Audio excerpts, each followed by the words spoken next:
You've seen the reveal trailer, real gameplay is out there. Now, it's time to break down everything we've shown you so far. I'm Zach, the YouTube channel manager at Ascendant Studios. And I'm Tess, the community content manager at Ascendant Studios. Immortals of Aveum is our single-player, first-person magic shooter set in a brand new fantasy universe. And today, we'll go behind the ley lines to uncover how magic, combat, and more all take shape in the world of Aveum. One quick note, all of this gameplay was captured with the HUD off, but when you play, there will be a HUD that helps you track your health, your spells, and more. So the story of Immortals of Aveum takes place in Aveum, which is a world at war. All of humanity is fighting for control of magic in the Everwar, which has been going on longer than anyone can even remember. Yeah, magic is the most important resource in this world, and it powers everything. There's 3 distinct types, blue, red, and green, and those correlate to force, blue, chaos, red, and life, green. And the main antagonist you face is Sandrak, who is the leader of the Rosharnian faction versus your Lucium faction.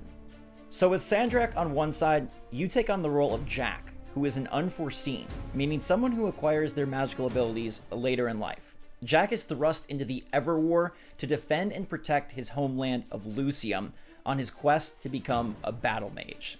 In Aveum, those that wield magic can become battle mages or Magni. Your character Jack is extra special. He's a rare type of Magnus called a Triarch, which is someone who can wield all 3 types of magic. Most Magni can only wield 1 or at most 2 types. And leveraging this uniqueness, Jack intends to join the Order of the Immortals, which are basically the Navy SEALs of Aveum. These are the most special of forces and the soldiers that'll fight the most dangerous battles in the Everwar. Now, you'll notice in this gameplay that there are other spells flying around from other Magni, and those are actually fellow Immortals. Sometimes you'll be fortunate enough to fight alongside these specialists, but for most of the adventure, Jack will be solo, and he'll have to rely on his own skills to get the job done. Combat in Immortals of Aveum is incredibly satisfying. I am a self-professed shooter, FPS snob. I love that super snappy, well-tuned shooter combat. In this game, you have magic play instead of gunplay, magic instead of guns, but it feels just right. Yeah, the combat is incredibly satisfying and intense, and you can even combo your spells. So you'll be throwing off blue magic with your right hand and control spells with your left hand. There's a pretty cool progression system where you can build out your Jack and his arsenal in the way that you see fit, in the style of magic that you prefer best across the 3 different colors.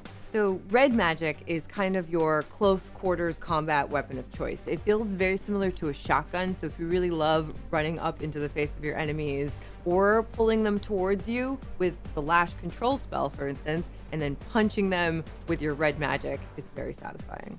Yeah, those are incredibly powerful spells, but if you like to hang back a little more and say use a scout rifle, then blue magic will be for you. This is a much more accurate, precise, long-range type of magic, and you can think of it like a very steady rifle. Green magic is really fitting for your run and gun style of play. So if you really like using something like an SMG in other games, this is definitely the magic style of weapon for you. It uses rapid automatic magic projectiles that will hone in on your targets.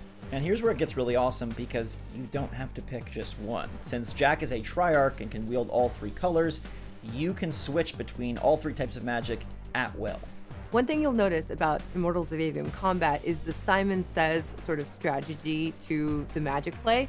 And what I mean by that is when you encounter an enemy that's using green magic against you, you'll want to use green magic against them. That'll be the strongest thing for you to use. Here we've got a red Magnus casting a chaos armor buff on his minions, and you'll notice they glow red, indicating, yeah, let's use red against this red enemy to negate the buff. And this will help you strategize in the chaos of battle. So you got spells whizzing by your head left and right, and you can key in on, oh, that's a blue target, I'm going to use my long-range blue spells. And we're only scratching the surface on enemy variety in this gameplay. There are plenty of other ferocious forces you'll have to take on in the full game, including a wide variety of swordsmen, magic wielders, creatures, and boss battles, all requiring different strategies and tactics. So let's dive a little bit deeper into all of these cool spells we've been talking about. Immortals of Aveum has a variety of different kinds of spells. The strike spells are kind of like your primary weapon type. You have blue, green, and red, and a variety of them, and they are focused by the sigil that you wear on your right arm. There's a wide number of sigils, and they all focus your magic in a slightly different way. Then we've got Fury spells, which are your very powerful bombastic spells. These ones are going to cost a lot of mana, and you'll need to remember to crush mana crystals to keep refilling your bar so you can keep on casting. Then we have control spells, which allow you to manipulate the world and your enemies in a variety of ways. So Jack can lash and grapple around the world. He can slow down enemies and even stun them, and these control spells will also help you in the many puzzles you find around Aveum. And then you have the Dominion spell, which is basically your ultimate, called Immolate, and it allows you to basically clear the field when you really, really need to. It does take a little bit of time to cast, but it's worth it. This is your screen clearing, save it for the biggest battle moment, and it looks absolutely epic. So besides strikes, furies, control, and your awesome dominion, you also have augments like your shield spell, which is exactly what it sounds like. It's basically the cover you take with you. So you hit a button, throw up this beautiful blue shield, and you can shoot through it while your enemies attack you, and it takes some of that damage until it breaks. And no good Magni stays in the same place for too long, so thankfully Jack is a very mobile man. He has both blink and hover, which allow him to dodge and jump above the battlefield to avoid incoming spells and also reposition to fire off another spell of his own. There's actually even more types of spells than those we've described, but you'll have to find those for yourself as you play the game.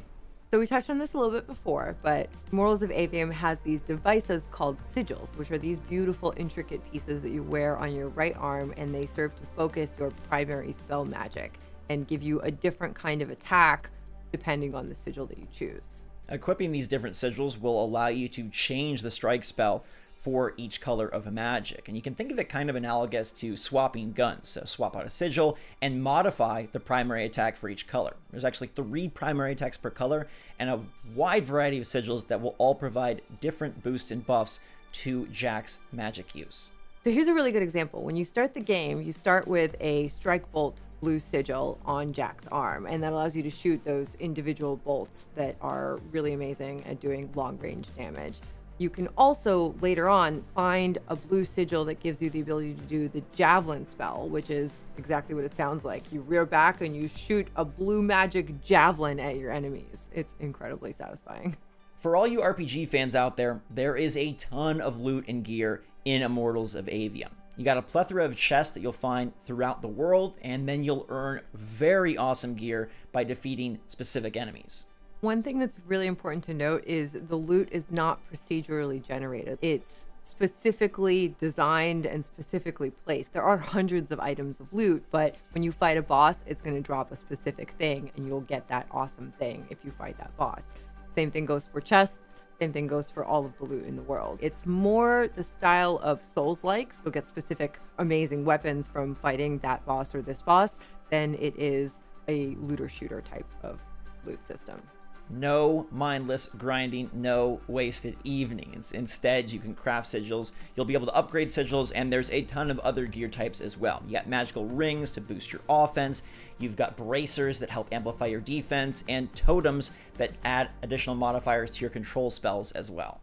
Immortals of Aveum has a deep progression system. As you play through the game, you'll be able to find and pick up sigils, other gear, and currencies like arcanum and gold, which will allow you to craft, upgrade, and unlock talents, just like you're used to doing in your favorite single-player games.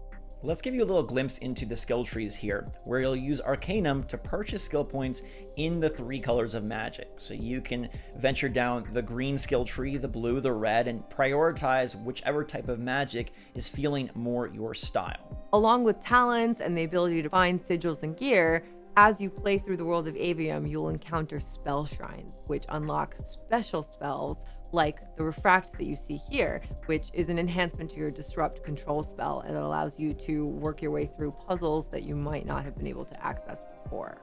Yeah, I think the very best feeling is getting a brand new spell. And here we see Jack using Refract to figure out his way through this puzzle. It looks simple at first, but it will require tactical thinking and careful use of Refract to find a way to progress. Some of these really cool spells that you'll gain access to through spell shrines as you play through Immortals of Aveum will allow you to unlock locations and puzzles and chests in areas that you've already traveled through. So it's really, really worth it to go back and explore as you gain new abilities. It's a little bit of Metroidvania-esque gameplay that exists in our game. There is so much more we could discuss because Immortals of Aveum is instantly satisfying while also providing plenty of depth in both its combat and world, but I think we'll pause here for now. Hopefully, the game is right around the corner as it launches on July 20th on PlayStation 5, Xbox Series X and S, and PC in 2023. Thank you so much for watching. We hope you guys enjoyed this deeper dive into the magic play and progression system of Immortals of Aveum. There will be more videos like this that dive deeper and deeper where we can share more and more in the future. Don't forget to like this video and make sure to subscribe to our channel for all the Immortals of Aveum coverage. Also, if you have a question, feel free to put it in the comments down below and we'll do our best to answer the ones that we can. If you haven't seen the full gameplay trailer in its entirety, click the link on the right-hand side of your screen to watch it now.